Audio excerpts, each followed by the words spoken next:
felt it your entire life, that there's something wrong with the world. You don't know what it is, but it's there, like a splinter in your mind, driving you mad. Do you know what I'm talking about? The Matrix. The Matrix is everywhere. It is all around us. Even now, in this very room. You can see it when you look out your window, or when you turn on your television. You can feel it when you go to work, when you go to church, when you pay your taxes.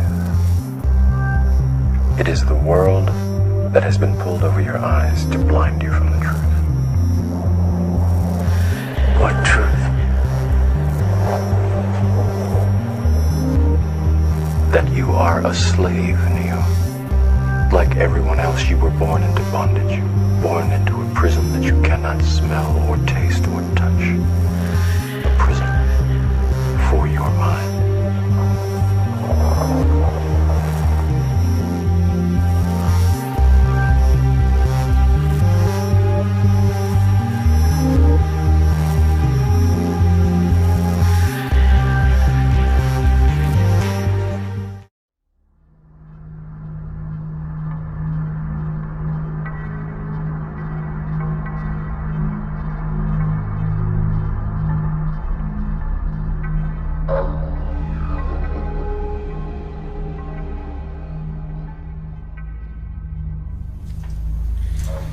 I want to share with you today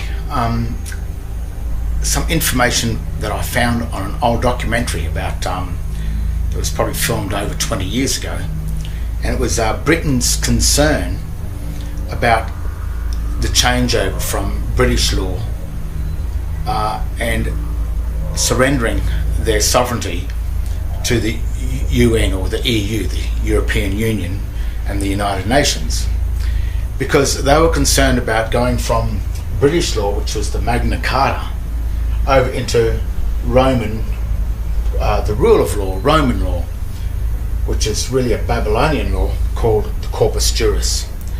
Now, I've been going on about the Corpus Juris because Justinian, in between 530 and 560 roughly, was the mastermind behind bringing this Corpus Juris back, even though I think it's always been there, but he was the mastermind in the modern day Corpus Juris that we have today. Accursius, the mastermind behind the modern day Corpus Juris that controls the foreign governing corporate merchant banking system of the world today, as well as the United Nations and the European Union via the introduction of the surname in 1230 AD. The surname is the consent into modern day slavery. And around 1230 or 1215, when the Magna Carta came into being, when that was signed off, that was where the people had just had enough of this Roman draconian rule of law, which was really a military style law, or a shipping law, or corporate law, where it was the rules, or a statute law, where everyone had to follow the rules. And there was no trial by jury. A lot of those sort of things didn't exist there. You were charged and then faced a magistrate, whereas with the Magna Carta you had all the rights, the common law rights of land. And I've been concerned about it, and I've been trying to warn Australia, the people of Australia, about what's happening with this Corpus Juris, and obviously with Whitlam signing the Unidroit Treaty of Rome in 1974, and even when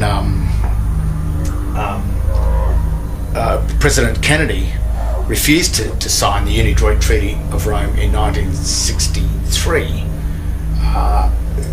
he got his brains blown out the back of the boot of his limousine, and shortly after that Lyndon B. Johnson comes in and signs the Unidroit Treaty of Rome. What Kennedy didn't realise, I guess, that he was not the president of the United States of America. He was the president of the foreign corporate US, or United States. And was that British law, or was it really America? I don't think it was. I think it was a private foreign French-based and Rothschild banking system that they signed up to, and obviously the US Federal Reserve, when President Kennedy wanted to get rid of the US Federal Reserve and bring back a true American de jure bank, that was basically the end of him. Now, this documentary I found, I've taken a piece out of this documentary to share with you, because it explains, this is 20 years ago, they were onto this 20 years ago or more, and it explains some of the legal minds and their concerns about what was happening to Britain and England. And I think it's why now England is finally starting to, and a few other countries, they want to get away from this UN or European Union takeover of this one world government. It's really, I think it comes from Lenin. I think the original plans of this one world government, this really, it's like a communist plot to take over the whole world in a one world system. And the corpus juris run, the EU and the United Nations operates under this corpus juris system. Now, I've always been going on about the two birthing certificates. This is the state birth certificate, and this is the original certificate of birth. This is the Christian or the creditor side of the trust, and this is the debtor side of the trust. And obviously, the magistrates and the legal part, they are the administration side of this trust. And the corpus juris is the law system that governs the debtor side of it, the corporate side, and a corporation is really called a creature in the theories of corporations. And a creature is just a subservient animal, nothing more than an animal. So you really, when you come across into here, you really are just a caged animal. You have no rights. Or look at the Magna Carta, you've lost your Magna Carta. And because you have chosen to go from the side of common law over into the corpus juris by becoming a citizen of a governing corporation that is registered in the District of Columbia and not registered on the districts of your own country, that is the consent that they use to say to you, well, you've joined us over in the District of Columbia. So therefore, if you're an Australian or if you're in Britain, but you're a citizen of a corporation called Commonwealth of Australia or Great Britain that is registered with the United States Securities and Exchange Commission to the District of Columbia, you then become a resident or a foreigner on your own land.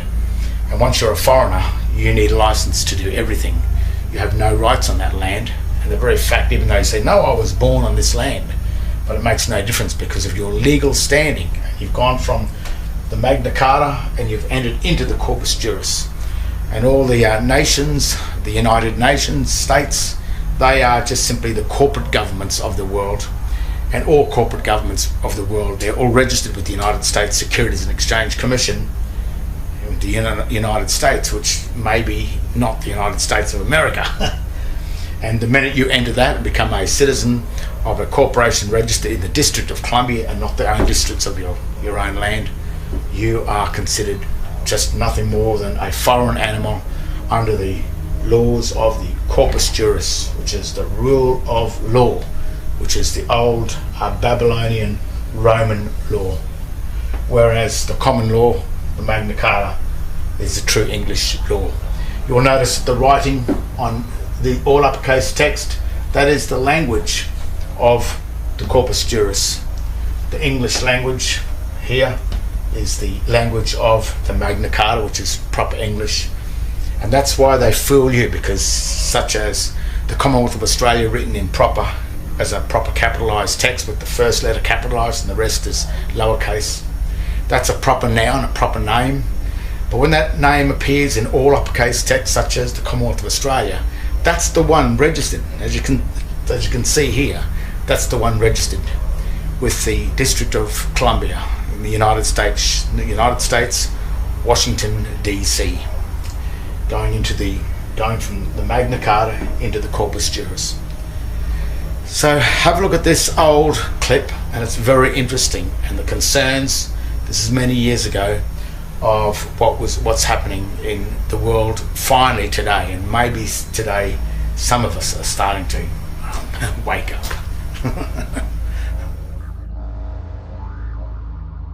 Laws of the European Union are drafted not by the Euro Parliament, but by the EU Commission, one of three powerful forums in which the true might of the Union resides.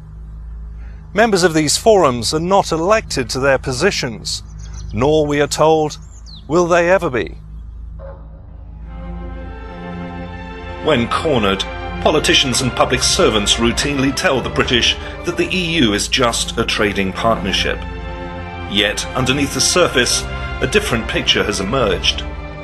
In 2001, a market trader was convicted for selling a pound of bananas weighed using British imperial measures instead of grams and kilos. British District Judge Morgan, in passing judgment upon the hapless metric martyr, stated, "We are now living under a new legal order.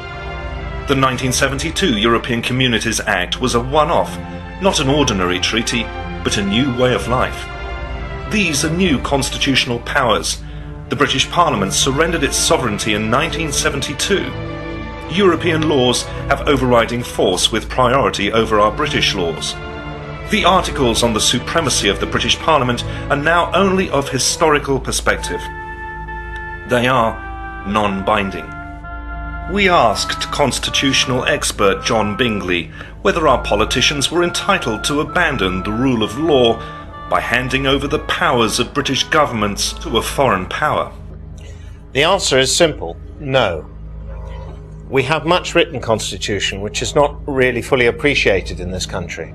And these documents, the Bill of Rights and Declaration of Rights, along with Magna Carta and many other legal instruments, make it quite plain that allegiance is owed to the Queen, and that allegiance is returned by her through the contract of her coronation oath to the people.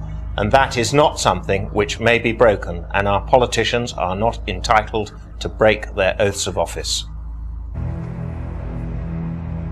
It follows, therefore, that no government, with or without a popular mandate, may transfer sovereignty on a temporary or permanent basis to a foreign power that owes no allegiance to the British Crown and is unaccountable to the British people. The new European justice system currently being introduced into the UK is known as Corpus Juris, literally body of law. Corpus Juris is designed completely and permanently to overhaul the British justice system, and will include the following: the scrapping of trial by jury. Henceforth you will face a state-appointed judge who will pronounce you guilty or not guilty. The scrapping of habeas corpus. You are liable to summary arrest without charge. Under Corpus Juris you can be detained without charge or any evidence being presented against you for up to 9 months. The scrapping of innocent until proven guilty. Henceforth, a citizen must prove his innocence against the combined machinery of the state. The scrapping of double jeopardy, or not being tried for the same offence twice. Under EU sanction, Jack Straw, while Home Secretary, gave prosecutors leave to appeal not guilty verdicts if desired. Technically, this could be done repeatedly until the required conviction is secured. The scrapping of non-disclosure. Henceforth, under Corpus Juris, any previous convictions you have will be made available to the court before your trial begins. There is no presumption of innocence. The French system, or the continental system broadly, the droit administratif, places everything, the subject of the foreign or continental countries, have no rights at all. An Englishman has full liberty, except under the due restriction of law. Under the droit administratif, you have no rights except those that are allowed to you by the state. This fundamental difference is very important because it's now leading, with the takeover of the EU situation, we are now leading to a state whereby we too will come under the droit administratif. And this will stop us having a right to trial by jury. And that in itself is a back door to a dictatorial arrangement. Well, as you can see, it's an interesting documentary for that long ago. Those people knew what was going on. There's two main dictionaries in the world, which is the law of land, the common law of land, and the corpus juris, which is the law of the sea. And there's some satanic stuff happening, because people would say, well, how did the law of the sea get up onto the land? And I think that's the Masonic system truly at work that happens there, and the reason why the goat is the symbol of Satan. And a lot of people can't make this connection. What has the goat got to do with Satan? And I've said this before. The G-O-A-T, spelt in English, like a capital G-O-A-T, constitutes a goat. That thing. But when the word goat, G-O-A-T, appears in all uppercase text like this, and then you go to the Black's Law Dictionary, which is the black Pope, the black nobility. The Black's Law Dictionary is the dictionary of the signs, not the words, it's of the signs. And it is not a dictionary of English. It's the concepts of the corpus juris, that's what it is. And the word G-O-A-T, written in the all uppercase text, means the sewer. And the strange part about the sewer, it is the man-made channels that channel the water from lands down into the sea. And it is through these sewers, through the goat, that the law of the sea has channeled itself through the channels of the sewer up onto the lands. And that's why the Masonic system is really called the underworld, because they're dealing with the underworld, which is the sewers, and the world of the dead. Of course, when people are buried, boxed, and put into the grave, they're boxed in under the boxing rules. So once they're in the box, they can't escape that box. Same thing happens on paper. And they enter into the underworld of the dead. And the dead text that is on tombstones is also on ledgers, your driver licenses, your bank statements, your bank cards. And what's happening is when you accept this type, this all uppercase dead language text, which is the rules of the corpus juris, when you accept that, what you're saying to them is that that's me, I'm dead, this is my name, that's my name in the driver license, it's all uppercase language. It's debased, it doesn't work. And even proper true Latin, because it's based on a Latin text, the corpus, in this case, corpus juris, to join these two words together to string the sentence as corpus juris, which is the language, the jurisdiction of the dead, it's got to be hyphenated between the signs in order to bring the words together. And that's found in the old the Chicago Manual of Styles. That points it out, 11147 of the Chicago Manual of Styles. That points out clearly how the hyphen must be used when using the sign language. And the sign language, when it's used as Babylonian text, what they've done is they've removed the hyphens between the words. So when birth certificate or your name, John Henry Smith, is written in all uppercase text, if the hyphens are removed, it reads John and Henry and Smith. It destroys the name, it destroys your identification, it places you into Babylon, which is just a world of absolute babble. It's bullshit, total crap. But if you believe it and you accept it and you are not aware of this world over here, then you will fall into it and you'll become in grave danger. What you've just seen, the documentary, kind of is a warning to the people of the world. This is a control system because it's a military style law, so that when you're in the military you don't have any rights or anything. You follow the orders of the state, and if you don't follow the orders of the state you will be punished, and even to the point of death. Whereas in the Corpus Juris, and you keep the Christian name and don't deal with the surname, because it's the surname that drags you across into the Corpus Juris. But if you go by only your Christian name and your date of birth of that Christian name, if you stick with that, then you will find yourself in the Magna Carta, which is the common law that only deals with the true Christian trust. There was no surnames in 1215. Surnames came in at 1230 when Accursius, the jurist of 1230 of the Hohenstaufen reign, he's the one that perfected the Justinian Corpus Juris to bring it back into the modern day standard today. And that is the one that's given us the ability to, or the choice, to stay with the Magna Carta as equitable title, or to go across into legal title into the Corpus Juris. Of course, we don't know this now, and that's not taught to us in schools. We're just brought up in this world, and we can never work out why we have no rights. Well, the rights are basically right here on the birthing certificates. At the age of 21, before you become an adult, which is an adulterer, you have the right to go back to your Christian name, back to Christ. And if you don't go back to Christ and you remain in this trust over here after you turn 21, after the age of majority, then you will be subject to the laws of Rome, the Roman law, the rule of law, which is the Babylonian trust. And that's where you will remain until you can work out to get back from the side of the debtors over into the side of the creditor. The patrician, the plebeian. Remember the plebiscites they have?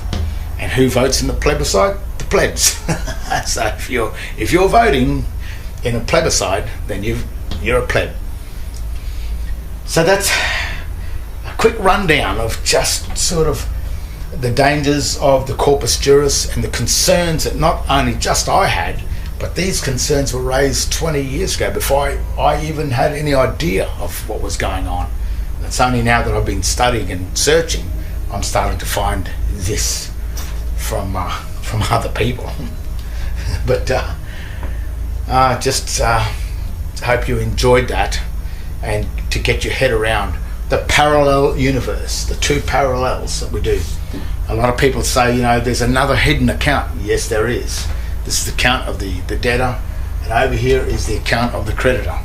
When you want to borrow money for your house, you will go to the administrator, which is the bank, and he will then take the money from your credit account and give it to you over into your debtor account. And if you come back to here, well, then he's left paying the debt. That's why they don't want to tell you about the creditor. And that's why the Magna Carta, that is the equitable title. And that's why the governments want to hold it. That's why it's outside the Parliament House in Australia, because they want to hold the Magna Carta. And while you accept the legal titles of the state of anything, then you've surrendered your equitable title to the state. And if you come back and claim back your equitable title by surrendering all your legal titles back to the state, then you will come back to the Corpus Juris, and you will have the right of trial by jury. You'll have all these rights that the Magna Carta has granted you from the beginning. But it's not the government's, it's you and I. It's our own fault that we fell over into here, and it's our own stupidity and our own ignorance and our own ability or disability to at least look and learn and to work this out. When I first was starting this, I was called crazy and all this, but it's all there. It's all actually exists in black and white. These documents are there. The standing exists. The Magna Carta is real. The Corpus Juris is real. All this is real stuff. It's satanic to the max, but the satanic side of it is what brings you from the living into the world of the dead.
Mr. Jones owned a cotton plantation and many slaves. One day he was talking to the owner of the plantation next to his, and Mr. Jones was lamenting the fact that times were tough. He was having to work his slaves harder than ever, and was having trouble with some of them being disobedient or trying to run away. The other plantation owner said he knew someone who could help. Day 1. One day Mr. Jones called his slaves together so a man named Mr. Smith could talk to them. Before beginning, Mr. Smith whispered to Mr. Jones, "Whatever I say, do not contradict me or interfere, and I promise you your slave troubles will end." "My name is Mr. Smith," he said to the slaves, "and this may be the happiest day of your lives. From today forward, you will no longer be slaves, but free men."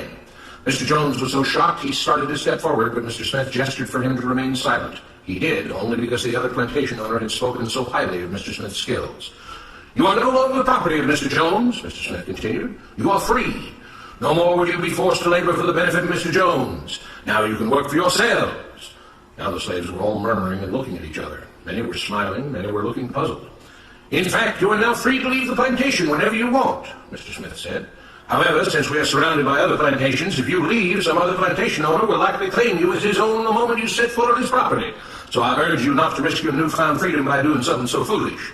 Instead, I suggest that you stay here, no longer as slaves, but as willing participants and part owners of this plantation. Yes, this is now your plantation." Mr. Jones bit his tongue to keep from objecting. "For now, we might as well leave Mr. Jones in charge," said Mr. Smith, "since he's the only one with any experience at running a plantation, which is quite a complicated thing to manage. But he will no longer be your master, but just another worker on the plantation. In fact, he will now be using his organizational and management skills to serve you. Whatever problems you may have had with him before, you are now all equals, and you need each other to make this work. If we all cooperate and work together, we can all reap the benefits together. In honor of this happy occasion, I present you this new symbol of togetherness and cooperation, this flag, which shall be the emblem of the new free Jones plantation." He held up the new flag, but most of those listening were still too amazed to respond. "And this shall be our motto," Mr. Smith announced. "We work together as free men for our mutual benefit, pledging our allegiance to the Jones plantation, which stands for prosperity, liberty, and justice for all. To celebrate, everyone has the rest of the day off. Enjoy your freedom, do as you please, and be back here tomorrow morning, bright and early, so that we may begin work on this great and noble new endeavor as equal free men." Finally convinced that Mr. Smith was serious, the former slaves applauded and cheered. Day 2. "We all want this plantation to do well," Mr. Smith said at the beginning of the next meeting, "so we can all share in the benefits. We all know that it takes a lot of effort to make a cotton plantation work. Just because you're all free doesn't mean you can stop working. In fact, since you're now working for yourselves, I expect you to work even harder than ever before, but now with pride and joy, knowing that you're working for yourselves. Of course, there still have to be rules. If everyone just does whatever he wants, the plantation won't produce anything. This experiment will fail and we'll all starve. You should be thankful that Mr. Jones has agreed to stay on to lend his knowledge and skills to this endeavor, and I trust you will all do your own part to make this work. Several of you have been chosen to act as project supervisors to manage different aspects of the operation, to make sure everyone is doing his assigned job, to make sure that the rules are followed, and so on. The rest of you may head out in the fields to start your first day of work as free men." Day 3. The next morning, Mr. Smith had a grim expression on his face as the daily meeting began. "I have an unpleasant duty to do today," he said. "Yesterday, Charles was caught keeping some of the cotton he picked, presumably to sell for his own personal profit. That is against the rules. That is stealing. For that, Charles must be punished." 2 men tied Charles to the whipping post. "I take no joy in this," Mr. Smith continued, "but you must understand, if we do not maintain order, if we do not have rules that we all abide by, then the plantation will fail, and we will all suffer." The whip cracked against Charles' back. "But if we all pitch in for the common good, then we can all prosper. Being free doesn't mean you should be selfish and greedy. We must each do our assigned duties and obey the rules, and then we can all benefit, and each of you will receive your appropriate share of the profits." A young man named Samuel stepped forward. "But if you and Mr. Jones decide the rules and whip us if we disobey, how is that any different from what we had before?" "How can you say that?" Mr. Smith asked. "I'm shocked. You were a slave before, and now you're free.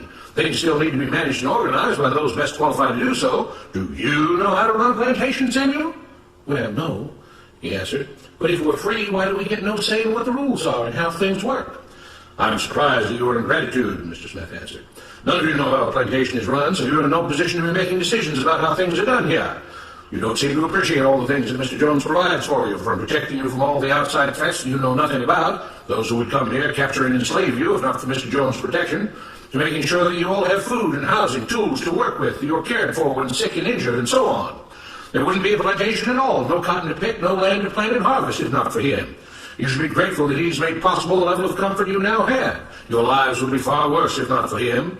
Nevertheless, as free and equal participants in this endeavor, from now on at each meeting, any worker may have 2 minutes to ask questions or voice suggestions or complaints. With that, the workers all seemed satisfied and headed out again to the fields to pick the cotton. Day 4.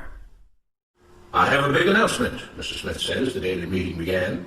Mr. Jones' cousin is here, and not just to visit and see how our project is coming along. It has been decided that from now on, you will be deciding who will manage the plantation. Of course, this job can't be done by just anyone, but every 3 months we will have a special meeting at which all the workers will vote on whether we think Mr. Jones should run the plantation or whether we think his cousin, Mr. Johnson, should run the plantation. That means that ultimately you are in charge because you will be deciding which man you want running things on your behalf. If you don't like the way things are being managed, you now have the power to change it. Amazed and pleased, the workers headed out again to the fields to pick the cotton. Days passed, months passed, a year passed, and the plantation continued to operate as before.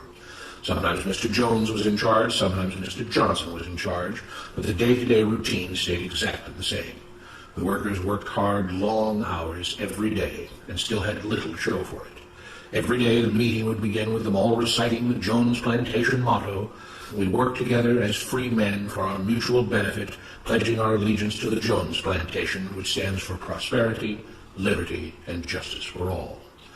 One day Mr. Smith announced, "Samuel is asked to say a few words this morning, and whatever the rest of us may think of his ideas and opinions, we are all free here, and that means we are all allowed to speak our minds. So, Samuel, you have 2 minutes. Begin." Samuel stepped forward, looking scared. "I was excited when all this started," he began, glancing nervously at Mr. Smith and Mr. Jones. "But don't you all see what's happened here? Nothing's changed. We're all still slaves." There were grumbles of disagreement from the crowd. "They tell us what to do and whip us if we don't. They still make all the rules and punish us if we disobey. They let us make suggestions and complain about things, but they never really change anything. They let us choose between Mr. Jones and Mr. Johnson, but what's the difference?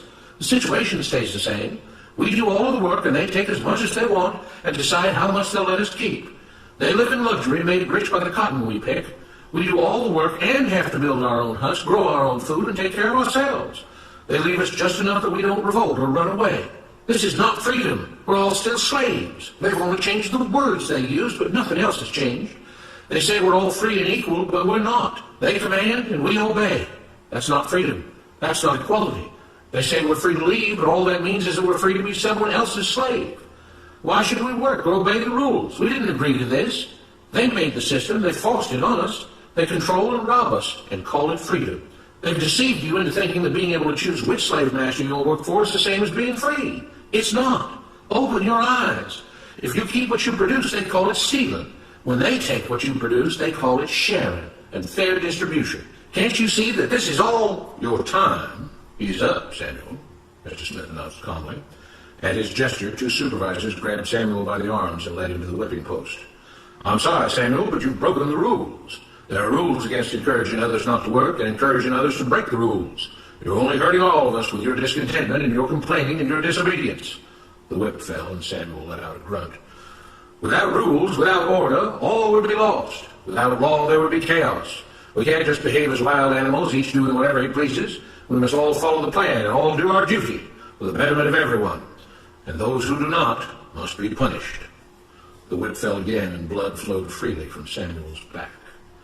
"Samuel, it is you who are stealing from the others. When you don't do your assigned work, you are making more work for others. When you disobey the rules, it is you who are endangering the future of everyone else here. You are the thief. You are the criminal. You are the one trying to destroy the arrangement that keeps us all safe and prosperous." At every lash of the whip, the other workers cheered louder and louder, some yelling curses at Samuel. "Being spoiled and selfish, you complain about everything, talking as if you're oppressed. But you are the one ruining things. You are the one keeping us from being all we could be. It is your greed and your rebelliousness that is hurting all of us. They all play by the rules," Mr. Smith said, gesturing at the others. "What makes you think that you don't have to? You think you're above the law?" There were loud yells of agreement as the whip fell again. "We must maintain order," Mr. Smith proclaimed.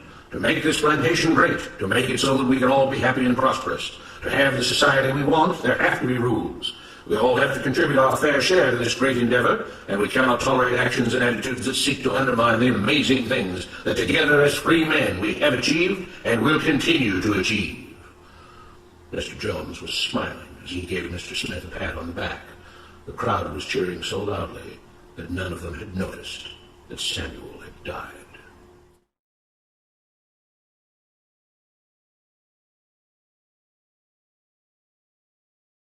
Top 13 Secret Houses of the Black Nobility. House of the Snake, Sforza. The House of Sforza are a powerful Italian bloodline from Milan closely related to the Visconti family. Both the Sforza and Visconti families use a serpent eating a child on their coat of arms, which displays their wicked nature.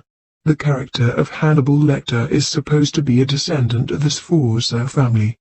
The four-term Prime Minister of Italy, Silvio Berlusconi, was born in Milan where these families ruled, and he was the leader of the Forza political party in Italy.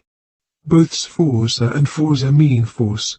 Silvio Berlusconi has a lot of connections with the Italian mafia and was a member of the P2 Masonic Lodge, which was known for political corruption and part of a shadow government involved with the Vatican, Italian media, Italian intelligence agencies, and criminal organizations like the right-wing fascist group called the Nuclei Armati Rivoluzionari and Magliano Mafia. Silvio Berlusconi has a monopoly in Italian broadcasting and is worth more than 7 billion. The Italian judge Paolo Borsellino, who was a member of the anti-mafia pool, spoke out against Silvio Berlusconi shortly before he was assassinated by the Sicilian mafia. The Sforza family are political bloodline of the Illuminati and involved in media, while the Visconti family are more directly involved in entertainment and Hollywood. Some etymologists suggest that the name Milan derives from the Latin word mediolanum, which is similar to media. Milan is considered an international media center.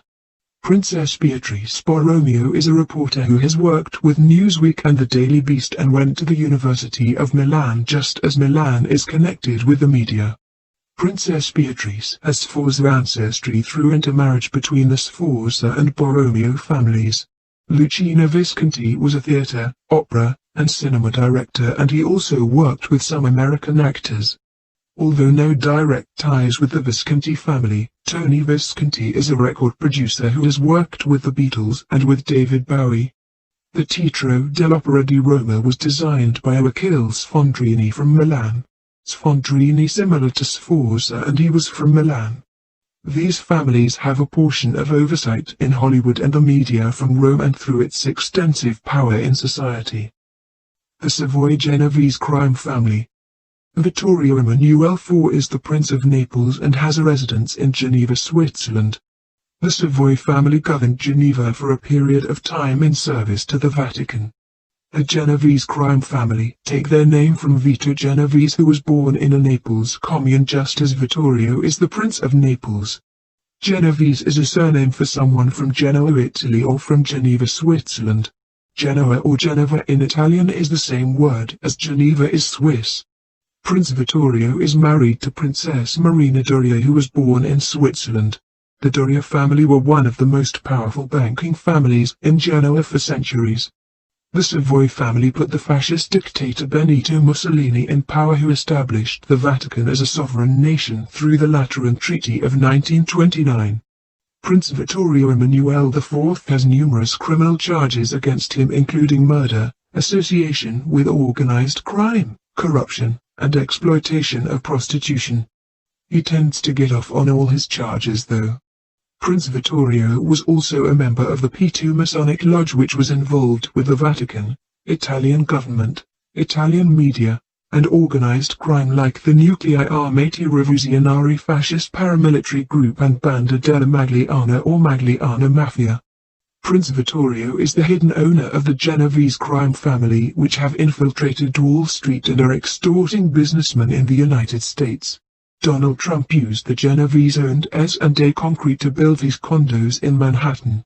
Trump used Roy Cohn as an attorney, who also worked for the former mafia bosses Tony Salerno and John Gotti.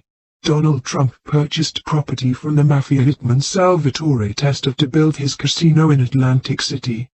The Italian mafia have always controlled Atlantic City and use the casinos to launder their personal profits. Donald Trump is a front man for the 5 families of New York City which are controlled by the Italian nobility. Ivana Trump dated Prince Raffaello Gaetani. The Gaetani d'Aquila d'Aragona family of Italy covertly controlled the Gambino crime family, and one of its original bosses was named Salvatore d'Aquila. Torlonia banking family. The House of Torlonia are the top bankers in society and the Vatican's treasurers. The Torlonia family are overseeing the United States Treasury and private Swiss bank accounts of the Italian nobility. The French word tour means tower, and the Torlonia family have French ancestry. Lonia is like loan. Torlonia means loan tower. They oversee the Bank for International Settlements in Switzerland, which is designed as a tower and is stealing wealth from the central banks around the world through fraudulent tax contracts. The Vatican and Swiss cantons have been in contract for centuries, and that is why the Swiss Guard protects the Vatican city-state today. The Geneva flag uses a papal key on it. The UBS Bank also uses papal keys for its logo. Switzerland and the Vatican city-state are the only 2 nations on the planet that use the square-shaped flag. Switzerland is basically a papal state. The Torlonia family are closely connected with the House of Savoy, who have ruled over regions of Switzerland. Prince Vittorio Emanuele IV of Savoy has a residence in Geneva today. The Torlonia family intermarried with the Borghese banking family of Rome. Pope Paul V or Camillo Borghese founded the Bank of the Holy Spirit in 1605, and it more recently merged with Banca di Roma, which merged with Capitalia and then merged with Unicredit and went into contract with Santander, Warburg Pincus, and General Atlantic. These contracts ended in July 2016, right after it was exposed. Unicredit is a popular bank in Europe and its headquarters is in Rome.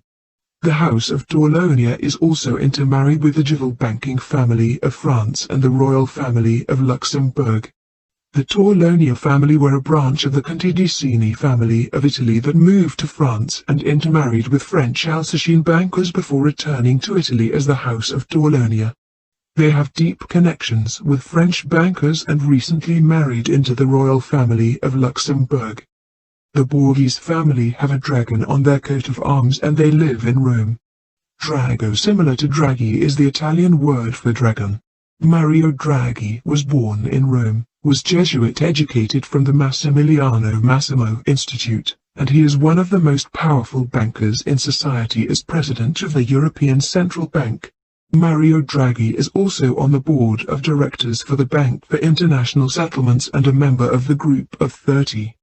The Torlonia and Borghese families have a great deal of concealed wealth and own various palaces throughout Italy. Benito Mussolini rented the Torlonia villa in Rome from the Torlonia family. These banking families are funding and managing secret societies in the United States who serve Rome. Members of the Torlonia crime family include Don Guido Torlonia, Count Alessandro Lecquio Torlonia, and of the Borghese crime family is Prince Lorenzo Borghese. House of Massimo. Prince Fabrizio Massimo Brancaccio is a top owner of the Vatican, and he also controls most of the Sicilian Mafia and Roman Mafia clans. Brancaccio is a neighborhood in Sicily where La Cosa Nostra originated. The Massimo family are one of the oldest families of Rome and claim to be the ancient Fabii Maximi dynasty. The Fabii family were known for using the scorched earth military tactic in ancient Rome. The Fabian society uses the wolf in sheep's clothing as their logo. Fabii like Fabian. The Massimo family are married into various royal bloodlines including the House of Savoy, House of Bourbon, and House of Ossorio of Galicia, which controls Amancio Ortega, the second wealthiest billionaire who is worth more than 70 billion. Amancio Ortega, who lives in Galicia, owns Inditex with the store chain called Massimo Dutti. Prince Stefano Massimo married into the British Foxwell family and he is a fashion photographer. Rupert Murdoch, who owns Fox News, is a Vatican Knight of the Order of St. Gregory. Fox is for Foxwell. The fox is considered a cunning animal. Prince Valerio Massimo started an aerospace company called Orctus Industries with Duke Edward Spencer Churchill, who is a relative of the Windsor family. The Massimo family have billions in private Swiss bank accounts. The Swiss Guard protects the Vatican City state. Switzerland has a law enforcing private bank accounts. The Massimo family are at the top of the global crime syndicate and are involved in every crime imaginable, including murder, extortion, threats, terrorism, human trafficking, money laundering and more. Members of the Massimo crime family include Prince Fabrizio Massimo Brancaccio, Prince Giacomo Massimo Brancaccio, Prince Carlo Massimo, Prince Stefano Massimo, Prince Valerio Massimo, Foxwell, and Prince Filippo Massimo Lancelotti II. Cunctando restituit is part of a Latin phrase used by the Maximus clan which means one man, by delaying, restored the state to us. The Massimo family are the top of the global crime syndicate and consider themselves the corporate owners of the states or governments. Don Stefano Massimo, the Prince of Roccasecca. The name Stefano means crowned and the name Massimo means greatest. Prince Stefano Massimo is the greatest crown among the royal families. The Massimo family are top owners of the Holy See Corporation and a top bloodline in the global crime syndicate. House of Aldobrandini. The Aldobrandini family is an influential Illuminati bloodline involved with the Vatican and banking, and they also produced one pope and several cardinals. The name Aldobrandini derives from the Arabic word Aldebaran, which means the follower. The Aldobrandini clan came into Europe during the Moorish invasion and have an Arabic and Basque ancestry. Ignatius Loyola, who was a co-founder of the Jesuits and its first superior general, was of Basque descent and likely related with this family. They follow after the Massimo family and have intermarried with the Massimo Lancelotti branch. The Massimos Vatican came first and the Jesuits followed after, just as Aldebaran means the follower. The Jesuits are the modern-day cult of Hades and operate as Roman intelligence and infiltrators. The Italian nobility uses its Jesuit universities to recruit Roman spies and agents. Cenzio Passeri Aldobrandini was a Roman Catholic cardinal, and there is the Reaper of Death statue with a sickle at his tomb at San Pietro in Vincoli, along with the Aldobrandini coat of arms. Princess Olympia Aldobrandini is married to Baron David René de Rothschild, who is the head of the French Rothschild family and currently the head of N.M. Rothschild and Sons today.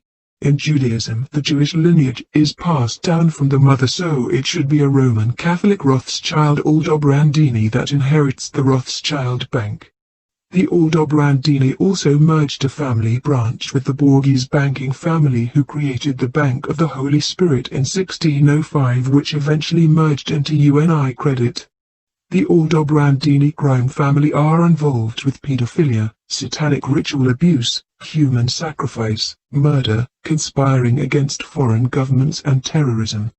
Members of the Aldobrandini crime family include Prince Camillo Aldobrandini, Don Clemente Aldobrandini, and Princess Olympia Aldobrandini Rothschild. House of Bourbon. The King of Spain is the head of the Order of Montesa, which is the continuation of the Knights Templar of Aragon. The Knights Templar cartel in Mexico and others are controlled by the Spanish House of Bourbon and other Spanish and Italian nobility. Drug cartels are drug merchants, and the Templars were also merchants and bankers. When Pope Benedict XVI visited Mexico, the Knights Templar cartel welcomed him. MS-13 is a branch of the Mexican Mafia and operate in the United States, serving their interests, and they are ruthless. Luis Flores founded the Mexican Mafia. Flores means a flower. The House of Bourbon use the fleur-de-lis on their coat of arms. Fleur means flower. Mexico is controlled by Spain and some Italian-Spanish nobility like the Gaetani and Ruspoli families. Jeb Bush was the former governor of Florida, and Duke Francisco de Bourbon of Seville was the CEO of the Bank of Miami. Jeb Bush is a fourth-degree Knight of Columbus, and his wife Columba Bush is from Guanajuato, Mexico, where the Knights Templar cartel are located. George Bush owns large amounts of property in Texas near the border. King Juan Carlos of Spain spent Thanksgiving at the Bush Ranch several years back. The Bush family are working with the House of Bourbon and use their power and wealth to assist the cartels and the Mexican mafia in trafficking drugs, weapons, and humans across the border. Former President Vicente Fox was Jesuit educated. The Jesuits settled in Sinaloa, where one of the largest syndicates, the Sinaloa cartel, are located. The political leaders in Mexico are deeply connected with the Vatican and Spanish Crown. Organized crime is involved with trafficking women and children. The Mexican mafia are also connected with the satanic Aztec cult of blood drinkers. In Spain, an estimated 300,000 babies were stolen from Roman Catholic Spanish hospitals under Franco and the House of Bourbon, and this has been reported in the media. Doria Sacchett's Bank. Goldman Sachs is being overseen by the Doria Pamphilj and Sacchetti families of Italy.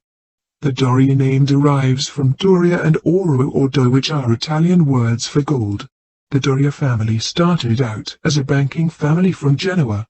The Sacchetti and Sachs name both mean bags or sacks. Italian nobility usually have the highest authority in society through Rome's network of power. There are numerous Jesuit-educated top executives working for Goldman Sachs as well as Vatican Knights. Peter Oppenheimer is on the board of directors for Goldman Sachs and was Jesuit-educated from Santa Clara University. Lakshmi Mittal is another member of Goldman Sachs' board of directors, and he was Jesuit-educated from St. Xavier's College of Kolkata, India. Edward Gerald Corrigan was a former president of the Federal Reserve Bank of New York, was Jesuit-educated from Fordham University, and is currently managing director in the office of the chairman at Goldman Sachs and is chairman for Goldman Sachs USA. The Roman-born Mario Draghi, who is president of the European Central Bank, board member for the Bank for International Settlements, and member of the G30, was Jesuit-educated from the Massimiliano Massimo Institute in Rome.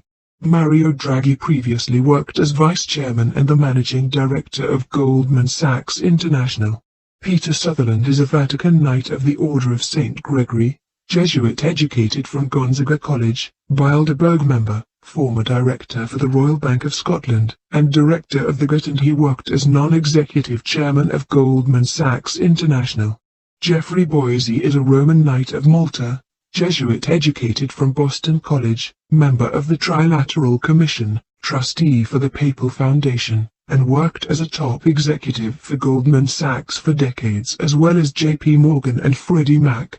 Eileen Rominger was Jesuit-educated from Fairfield University, Director of Investment Management at the United States Security and Exchange Commission, and she was the Global Chief Investment Officer of Goldman Sachs Asset Management. The head of the Sacchetti family today is Prince Urbano Sacchetti of Rome, and the head of the Doria family is Prince Jonathan Doria Pamphilj. House of Orsini. The Orsini family of Rome, the Orsini-Rosenberg family of Austria, and the Rosenberg family of Bohemia control Rosicrucianism, which is a secret society of alchemists. These families all use the rose on their coat of arms. The Rosicrucian order is also called the Order of the Rosy Cross. Alchemy is the manipulation of the human psyche and biology through chemicals. The FDA and most food and drug companies are controlled by Rosicrucians. The Orsini family were behind the Ebola propaganda and had developed deadly Ebola vaccines. The creator of the Georgia Guidestones, which aim to regulate the population of humanity, used the name R.C. Christian as an alias and was really Robert C. Cook, an American geneticist involved in population control and eugenics. RCC like Roman Catholic Church and like Rosy Cross. The Rosicrucians made a YouTube video placing a time cube with them and 16 on it. For 2016 together meant 2016. They intended to unleash a fake outbreak in 2016 to bring down the United States and destroy society with their deadly vaccines. The depictions shown of the Ebola virus under a microscope look like an 2 8s. 8 plus 8 equals 16. The Japanese movie called Virus used a virus called MM88 designed by an American eugenicist. Once this was all exposed, the Ebola propaganda ended within the week. They are behind Zika too. Vaccines are one of the most destructive tools the wicked use on humanity and are primarily designed to target the nervous system and weaken a person's spiritual armor or electromagnetic shield. The Orsini and Rosenberg families were also responsible for the Black Plague. They hired people to poison well water in order to spread the disease. The song Ring O' Roses goes back to the times of the Black Plague. They used rose petals to mask the smell of death. I also found 2 people with the name Rosenberg that work in high-level positions at Bayer today. The Colonna family of Rome work closely with the Orsini family and are also involved with pharmaceuticals. Stefano Colonna developed the Julia Colonna epoxidation, which is used by Bayer and Evonik today. The Julia Colonna epoxidation is used for binding toxic chemicals with human enzymes. Farnese military bloodline. The House of Farnese established the Jesuits as a military order through the papal bull, Regimini Militantis Ecclesiae under Pope Paul III or Alessandro Farnese. The Farnese family lived in a pentagonal fortress called the Farnese Villa Capriola in Italy, and this is the basis for the U.S. Pentagon. The leader of the Jesuits is called the Superior General of the Society of Jesus because the Jesuits are a military order. The Jesuits' first general Ignatius Loyola was connected with the Alumbrados of Spain. The Spanish word Alumbrados means Illuminati, and they existed more than 200 years before the Bavarian Illuminati. Jesuit alumni dominate leadership positions in U.S. military and intelligence as well as politics and law. The Farnese family ruled Parma and Castro of Italy, and today the princes of Bourbon Parma covertly have authority in the U.S. Pentagon and U.S. military through their Jesuit intelligence. The Farnese bloodline are intermarried with the House of Bourbon of Spain and also created the Bourbon Parma branch in Italy, which are intermarried with Dutch royalty, Belgian nobility, and the royal family of Luxembourg. Prince Edouard de Lobkowicz of Belgium married Princess Marie-Françoise of Bourbon-Parma. Prince Edouard was a banker for Chase Manhattan Bank, worked for several investment firms, and was also an ambassador for the Sovereign Military Order of Malta, which is stationed in Rome. The Nassau-Weilburg family of Luxembourg have Farnese blood, and Grand Duke Henri of Luxembourg is titled as Prince of Bourbon-Parma as the grandson of Prince Felix of Bourbon-Parma. The Farnese family were the Dukes of Castro and Parma, and they branched into Spain. The Castro family of Cuba originated from Spain and are really the modern Dukes of Castro with Farnese blood. Elizabeth Farnese too was the Queen of Spain, and she married into the Bourbon family. Prince Carlos of Bourbon-Parma, who is the nephew of Queen Beatrix, has worked for the Dutch bank ABN AMRO, which has a merger with the Saudi-Hollandi Bank of Saudi Arabia, and Prince Carlos' work was involved in implementing the euro. Prince Carlos also worked for the European Public Policy Advisors in Belgium. Today the Bourbon King of Spain holds the title of King of Jerusalem as well as most of the monarchical titles of Italy, and has Parma blood, however without any Parma princely title. The House of Bourbon govern Spain and ceremonially rule over Vaticana Hill. They are one of the most powerful royal bloodlines on the earth. The House of Bourbon control a lot of Mexico and South America and control many of the politicians and much of the organized crime in Latin America. Members of the Farnese bloodline today are Prince Carlos of Bourbon-Parma, Prince Jaime of Bourbon-Parma, Grand Duke Henri of Luxembourg, Juan Carlos of Spain, and at the head of this bloodline is Prince Carlo of Bourbon Two Sicilies. Prince Carlo of Bourbon Two Sicilies, the Duke of Castro, is the highest-level member of the Farnese bloodline today, and he is one of the highest authorities in Rome's global crime syndicate. Prince Carlos is the sovereign head of the Sacred Military Constantinian Order of St. George and the Royal Order of St. Francis I. He has worked in Manhattan and has a portion of ownership and authority in the Sicilian Mafia and 5 families of New York. Fitz-James crime family. The House of Albadatons are a top bloodline in the global crime syndicate.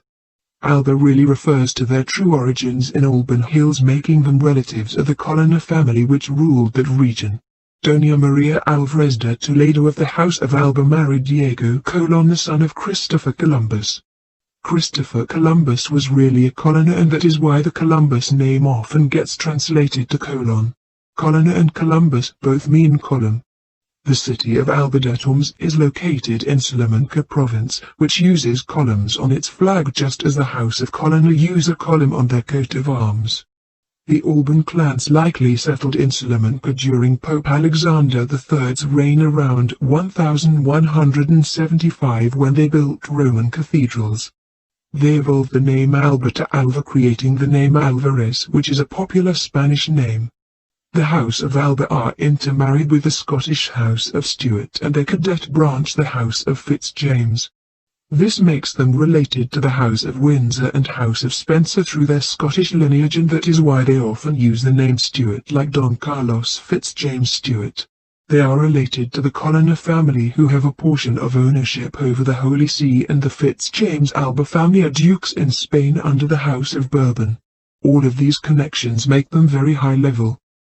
Fernando Alvarez de Toledo, 3rd Duke of Alba, was also governor of Milan and viceroy of Naples, and during his rule he made an agreement with the Pope known as the Treaty of Cavo, which returned the town of Cavo, Lazio, to the Colonna family after the Della Rovere Pope had seized it from them.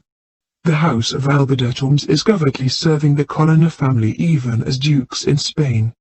They have a harp on their coat of arms, which refers to an authority over harp which is used for mind control in society. In ancient times they used harps and poems for subtle mind control over populations. The harps and poems were designed to put people into a trance. The USAF's harp system is named in reference to their ancient harp mind control. Columbia University graduate Deborah Lee James was secretary of the USAF until the recent Trump administration, and she was an agent of the House of Fitzjames and Dukes of Alba. She likely appointed their agents to run their harp system, which they still have some authority over. Members of the criminal House of Fitzjames Alba include Don Carlos Fitzjames Stuart, 19th Duke of Alba, and Don Fernando Fitzjames Stuart, 15th Duke of Oscar. Pallavicini crime family. The Pallavicini family is a top bloodline in the global crime syndicate, and they govern Palatine Hill in Rome. They had multiple family branches in Italy and Austria and ancestry from Athens, Greece. The Pallavicini family married with the Rospigliosi papal nobility and also have a branch in London through the Cromwell family. Horatio Pallavicino was a financier for the British Crown, and his family merged with the Cromwells. The Pallavicini family ruled over ancient Parthia or Iran, and the Pahlavi dynasty that ruled Iran more recently are an ancestral branch of the Pallavicini family. Pahlavi is a term for the ancient Parthian language. Giancarlo Pallavicini from Milan was an economist and advisor for the Soviet government. Sergio Pallavicini of Milan runs ISIS Core Islamic educational, scientific and cultural organization, and he is also the advisor for Islamic affairs in Italy. Nasser David Khalili is a Jewish British-Iranian billionaire and Vatican Knight of the Order of St. Sylvester and trustee of the City of Jerusalem, and serves the Pallavicini family. Mahmoud Kayami is a French-Iranian millionaire residing in London who helped found the Iran National Company, and he is also a Knight of the Order of St. Sylvester. Elvina Pallavicini was known for supporting the United States' war on Iraq. Iran and Iraq have been rivals and enemies. Prince Roello Dias della Vittoria Pallavicini and Prince Sigeri Dias della Vittoria Pallavicini are top powers in Rome and the world. The Pallavicini family own Immobiliare, a multi-billion-dollar real estate development company, Global Wealth Management, GWM, an international finance firm, and are invested in Greentech, which is for renewable energies. GWM is located in Milan, Rome, London, Malta, Geneva, and Luxembourg. They run Rotapalm Pharmaceuticals and Prelios Asset Management. Alfonso Pallavicini was a top executive for BNP Paribas, an international banking group with assets worth nearly $2 trillion. Members of the Pallavicini crime family include Prince Sigeri Pallavicini, Prince Roello Pallavicini, Marquis Alfonso Pallavicini, Sergio Pallavicini, and Prince Filippo Rospigliosi. Ruspoli crime family. The Ruspoli family is one of the most wicked criminal bloodlines, and they are top owners of the Vatican with princely titles all over Italy and Spain. The Ruspoli family are also intermarried with the House of Sforza and are involved with Italian banking. Prince Alessandro Ruspoli was a direct descendant of the Matarazzo family of Brazil. The Matarazzo family originated in Italy before immigrating to Brazil. Count Francisco Matarazzo founded Industrias Reunidas Matarazzo S.A., which was one of the largest companies in Brazil, and Prince Alessandro Dado Ruspoli inherited a portion of its wealth from his mother Claudia da Conti Matarazzo. The Ruspoli family have some authority over the South American drug cartels. Prince Dado Ruspoli was also an actor and in the movie Godfather 3, which is one of the many examples of Hollywood glorifying the Italian mafia. Tao Ruspoli, who is the son of Dado Ruspoli, is in the entertainment industry and was married to the actress Olivia Wilde, who covertly manages a satanic cult in Hollywood today. Dado's other son Bart Ruspoli is married into the Getty family, who established Getty Oil Company. Jean-Paul Getty was considered the wealthiest man in America in his time. Prince Lelio Ruspoli Sforza was a top executive for Banca Romana and worked under the Italian Bank of the South. Prince Lelio Ruspoli Sforza was also the Italian High Commissioner of the Sovereign Military Order of Malta and ambassador for the SMUM. Marquis Luis Ruspoli, who died in 2011, was also a Knight of Malta. The Ruspoli family have two grapevines on their coat of arms. Grapes and wine are often used as metaphors for blood by the Illuminati. The Roman Catholic Church drinks wine as a metaphor for the blood of Christ. Members of the Ruspoli crime family include the very wicked Prince Lelio Ruspoli Sforza, Carlo Emanuele Maria Ruspoli, Prince Francesco Ruspoli, Princess Giacinta Ruspoli, Tao Ruspoli, Bart Ruspoli, and Don Enrique Jaime Ruspoli. House of Habsburg, Hesse and Rothschild. Karl von Habsburg is a politician, banker, businessman, Knight of the Sovereign Military Order of Malta in Rome, and the Austrian Grand Master of the Order of the Golden Fleece. The Habsburg family were the emperors of the Eastern Holy Roman Empire, and they also ruled over most of Switzerland in the past. They lost their remaining territories in Austria and Hungary after the Nazi regime and are currently being propped up by Rome to lead in the imperial takeover agenda with the motivation of reclaiming their former reign. The Habsburg family have always served Rome as Knights of Malta. Today Eduard Habsburg Lorraine is a Knight of the Order of the Golden Fleece and the Hungarian ambassador to the Holy See and SMUM. Karl von Habsburg is now overseeing various Holy Roman princes like Landgrave Donatus of Hesse.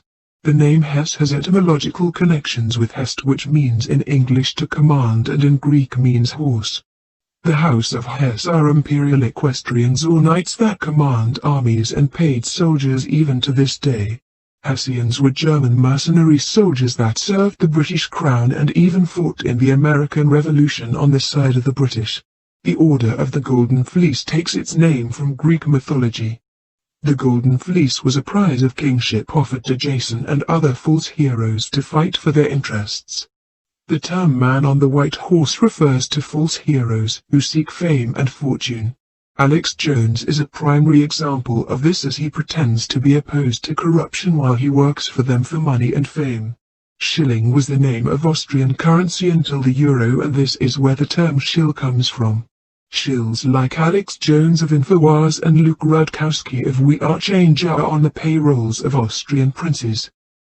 Baron Benjamin de Rothschild is a French-Swiss banker and chairman of the Edmond de Rothschild Group and worth about 1.6 billion, although he claims to be worth about 6 billion. His father Edmund Adolf de Rothschild was a Knight of the Legion of Honor, and he established their banking group. Baron Benjamin de Rothschild's great-grandfather Edmund James de Rothschild was a Zionist who purchased large amounts of land in Palestine and helped to establish Israel. One of their subsidiaries, Bank Private Edmund de Rothschild, does a lot of business in Israel as well as in Europe, South America, and Asia. The Swiss Rothschilds that branched off from the French Rothschild family have been given the titles of barons and baronesses in Austria through Alice Charlotte von Rothschild, who willed their estates to James de Rothschild, the great-uncle of Baron Benjamin de Rothschild. The Swiss Rothschilds hold Austrian titles and are serving the Habsburg family of Austria that once ruled over Switzerland. Benjamin Rothschild's mother is Nadine de Rothschild, born Nadine L'Hospitalier, and she was a Roman Catholic that converted to Judaism. She is an Austrian baroness that owns a castle in Switzerland. The name L'Hospitalier means hospital, and this uncommon last name was established and taken by members of the Knights Hospitaller, a branch of the Knights of Malta. The Swiss Rothschilds are the court factors for the House of Habsburg and fund their knights like the House of Hesse. The Rothschild family originate from Frankfurt, which is a German state of Hesse.